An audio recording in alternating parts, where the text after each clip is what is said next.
Third week of April. One of those mornings where the ground smells ready to work, but the air still bites your ears.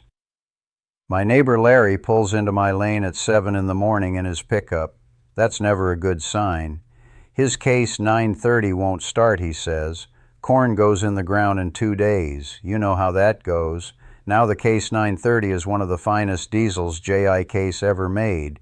Built from 59 to 69, naturally aspirated, no turbo, no electronics, just iron and fuel and compression. When she won't start, it comes down to 4 things almost every single time. First thing I check is air in the fuel lines. This is the sneaky one. It gets in overnight, especially if you've been running the tank low. Here's what you do. Loosen the bleed screw on your primary filter housing and work that hand primer until you see clean, bubble-free fuel.